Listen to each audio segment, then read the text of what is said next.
ರಾತ್ರಿ ಸುರಿದಂತ ಮಳೆಗೆ ಚರ್ಚ್ ಸ್ಟ್ರೀಟ್ನ ಪುಸ್ತಕ ಮಳಿಗೆಗೂ ಹಾನಿಯಾಗಿದೆ. ಮಳೆ ನೀರು ನುಗ್ಗಿ ಸಾವಿರಾರು ಪುಸ್ತಕಗಳು ನೀರ್ಪಾಲಾಗಿದೆ. ಇಡೀ ರಾತ್ರಿ ಪುಸ್ತಕ ಮಳಿಗೆಯನ್ನ ಕ್ಲೀನ್ ಮಾಡಿದ್ದಾರೆ ಮಾಲೀಕರು. 25 ವರ್ಷದಿಂದ ಕಾರ್ಯನಿರ್ವಹಿಸ್ತಾ ಇರುವಂತಹ ಪುಸ್ತಕ ಮಳಿಗೆ ಇದು. ನಿನ್ನೆ ಒಂದೇ ಮಳೆಗೆ ಸಾವಿರಾರು ಪುಸ್ತಕಗಳಿಗೆ ಹಾನಿಯಾಗಿದೆ. ಒದ್ದೆಯಾದ ಪುಸ್ತಕವನ್ನ ಒಣಗಿಸೋದಕ್ಕೆ ಮಾಲೀಕ ಕೃಷ್ಣ ಹರಸಾಹಸ ಪಡ್ತಿದ್ದಾರೆ. ಮಳೆ ನೀರು ನುಗ್ಗಿ ಸಾವಿರಾರು ಪುಸ್ತಕಗಳು ನೀರ್ಪಾಲಾಗಿರೋದು.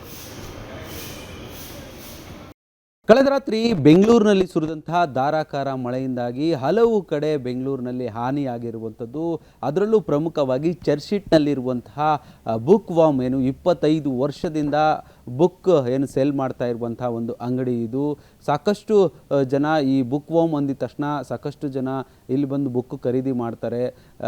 ಅರ್ಧ ಬೆಲೆಗೆ ಜೊತೆಗೆ ಆಫರ್ ರೇಟಲ್ಲಿ ಬುಕ್ಸನ್ನು ಮಾರಾಟ ಮಾಡ್ತಾರೆ. ಇಂತಹ ಬುಕ್ ವಾಮ್ ಅಂಗಡಿಗೆ ಕಳೆದ ರಾತ್ರಿ ಏನೊಂದು ನೀರು ನುಗ್ಗಿ ಸಾಕಷ್ಟು ಅವಾಂತರ ಸೃಷ್ಟಿಯಾಗಿತ್ತು. ನೋಡ್ತಾ ಇರ್ಬೋದು ಏನು ಇಡೀ ಏನು ಅಂಗಡಿಯಲ್ಲಿ ಬಹುತೇಕವಾಗಿ ಸುಮಾರು 100 ಪುಸ್ತಕಗಳು ನೀರಿನಾಗಿ ಹಾನಿಗೊಳಗಾಗಿರುವಂಥದ್ದನ್ನು ಸದ್ಯಕ್ಕೆ ನೋಡ್ತಾ ಇದ್ದೀವಿ. ಎಲ್ಲ ಈಗಷ್ಟೇ ಏನು ಬಹುತೇಕವಾಗಿ ನೀರು ತುಂಬಿತ್ತು. ನಿನ್ನೆ ರಾತ್ರಿ ಇಡೀ ರಾತ್ರಿ ಕೂತು ಅವರ ಮಾಲೀಕರು ಈ ಇಡೀ ಅಂಗಡಿಯನ್ನು ಕ್ಲೀನ್ ಮಾಡಿದ್ದಾರೆ. ನೋಡ್ತಾ ಇರ್ಬೋದು ಪುಸ್ತಕಗಳನ್ನು ಈಗಾಗಲೇ ಏನು ಹಾನಿಗೊಳಗಾದಂತಹ ಪುಸ್ತಕಗಳು ನೀರಿನಿಂದಾಗಿ ಸಾಕಷ್ಟು ಮುಳುಗಿ ಹೋಗಿದ್ವು. ಆ ಪುಸ್ತಕಗಳು ಎಲ್ಲವನ್ನೂ ಕೂಡ ಈಗಾಗಲೇ ಅದನ್ನು ಬಿಸಿಲಿನಲ್ಲಿ ಒಣಗಾಕುವಂಥ ಒಂದು ಕೆಲಸಕ್ಕೆ ಮುಂದಾಗಿರುವಂಥದ್ದು. ಬುಕ್ ವಾಮ್ಗೆ ಸಾಕಷ್ಟು ಇಷ್ಟಿದೆ. ಸುಮಾರು 25 ವರ್ಷದಿಂದ ಚರ್ಚ್ ಸ್ಟ್ರೀಟಲ್ಲಿ ಕಾರ್ಯನಿರ್ವಹಿಸ್ತಾ ಇರುವಂಥದ್ದು ನೋಡ್ಬೋದು. ಸುಮಾರು ಬೆಲೆಯ ಅಂದರೆ 100 ರೂಪಾಯಿಯ ಬೆಲೆಯು ಸಾಕಷ್ಟು ಸಾವಿರಾರು ರೂಪಾಯಿಯ ಪುಸ್ತಕಗಳು, 100 ರೂಪಾಯಿಯ ಪುಸ್ತಕಗಳು, ಹೀಗೆ ಸಾವಿರಾರು ಬೆಲೆಯ ನಷ್ಟ ಆಗಿದೆ ಈ ಬುಕ್ ವಾಮ್ ಮಾಲೀಕರಿಗೆ. ಸದ್ಯಕ್ಕೆ ಅವರು ನಮ್ಮ ಜೊತೆಗೆ ಇದ್ದಾರೆ, ಅವರನ್ನು ಮಾತಾಡಿಸ್ತಾ ಹೋಗ್ತೀನಿ ಏನಾಯಿತು ರಾತ್ರಿ ಅಂತೇಳಿ. ಸರ್ ನಮಸ್ತೆ. ಸುಮಾರು 25 ವರ್ಷದಿಂದ ಈ ಒಂದು ಬುಕ್ ವಾಮ್ ಇಲ್ಲಿದೆ. ಹೌದು. ಹೇಗೆ ಏನಾಯಿತು ನಿನ್ನೆ ಅಂತ? ಅದು ಇದಕ್ಕಿಂತ ಜಾಸ್ತಿ ಮಳೆ ನೋಡಿದ್ದೀವಿ ನಾವು. ಆದರೆ ನಿನ್ನೆ ಮಳೆಯಲ್ಲಿ ಆಳಿಕಲ್ಲುಗಳು ತುಂಬ ಆಳಿಕಲ್ಲು ಆ್ಯಕ್ಚುಲಿ. ಅದು ಏನಾಯಿತು ಅಂದರೆ ಎಲ್ಲ ಬ್ಲಾಕ್ ಮಾಡಿಬಿಡ್ತು. ಆ ಬ್ಲಾಕ್ ಆದ ತಕ್ಷಣ ನೀರು ಮೂಮೆಂಟ್ ಸ್ಲೋ ಆಗಿ ಮಳೆನೂ ಜೋರಾಗಿತ್ತು ಅದೇ ಟೈಮಲ್ಲಿ. ಸೊ ಹಿಂದೆಯಿಂದ ನೀರು ಅಂಗಡಿ ಒಳಗಡೆ ನುಗ್ತು. ನಾವು ಎಕ್ಸ್ಪೆಕ್ಟೇ ಮಾಡಿರಲಿಲ್ಲ. ಫಾರ್ ದ ಫಸ್ಟ್ ಟೈಮ್ ಈ ಥರ ಆಗಿರೋದು ನನ್ನ 29 ವರ್ಷದ ಎಕ್ಸ್ಪೀರಿಯೆನ್ಸಲ್ಲಿ.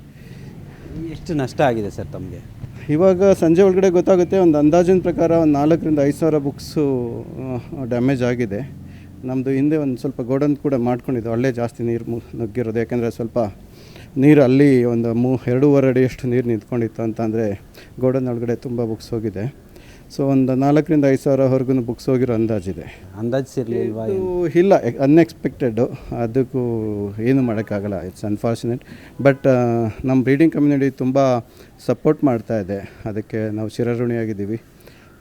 It's okay, will manage and will bounce back. ನಮ್ಮ ಹೆಸರು ಸರ್ ಕೃಷ್ಣ. ಇದಿಷ್ಟು ಈ ಬುಕ್ ವಾಮ್ ಮಾಲೀಕರಾದಂಥ ಕೃಷ್ಣ ಅವರ ಮಾತು. ನೋಡ್ತಾ ಇರ್ಬೋದು ಸಾವಿರಾರು ಪುಸ್ತಕಗಳು ಈ ಮಳೆಗೆ ಹಾನಿಯಾಗಿರುವಂಥದ್ದು. ಬಹುತೇಕವಾಗಿ ನೋಡಿ ಎಲ್ಲ ಬಹುತೇಕವಾಗಿ ಈ ರೀತಿಯಾಗಿ ನೆಂದೋಗಿದ್ದಾವೆ.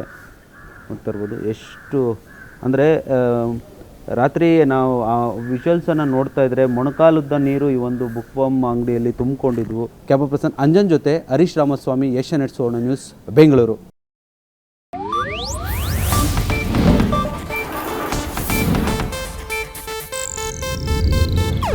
ಇದು ಏಷ್ಯಾನೆಟ್ ನ್ಯೂಸ್ ನೆಟ್ವರ್ಕ್ ಪ್ರಸ್ತುತಿ.